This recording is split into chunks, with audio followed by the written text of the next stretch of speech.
Hello' everyone, আজি হ'ল Sunday আৰু ঘৰতে সোমাই ইমান বৰ লাগি আছে। সেইবাবে হাজবেণ্ডে ক'লে ব'লা ফুৰি আহোঁ। গুণেও ঘৰটোত সোমাই আমনি পাইছে। এয়া আমি যাবলৈ ওলালোঁ নেহেৰু পাৰ্কলৈ।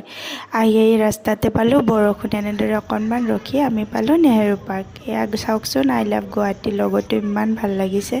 পাৰ্কখনৰ পৰিৱেশটো যে বহুতেই ধুনীয়া, চাৰিওফালে গছ গছনিৰে ভৰা। ইয়াত মৰ্ণিং ইভিনিং কৰা লোকসকলৰ বাবে বহুতেই ভাল। আমি আজি প্ৰথম আহিছোঁ পাৰ্কখনত, কিন্তু খুবেই ভাল লাগিছে। ওচৰতে আৰু এখন আছে চাইল্ড পাৰ্ক। এয়া গুণে তাত বিভিন্ন ধৰণৰ বস্তুত উঠিলে খেলা বস্তুবোৰ পায়, তাৰ যে কি ফূৰ্তি লাগিছে।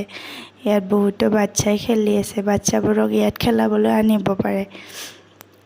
এনেদৰে ঘূৰি পাকি আমি পাৰ্কখন অকণমান ফুৰিলোঁ। তাৰপিছতে আমি ঘৰমুৱা হ'লোঁ। এয়া চাওকচোন, পৰিৱেশটো ইমান ধুনীয়া আৰু ইমান যে ডাঙৰ পাৰ্কখন। যিসকলে আহি পাইছেতো জানেই।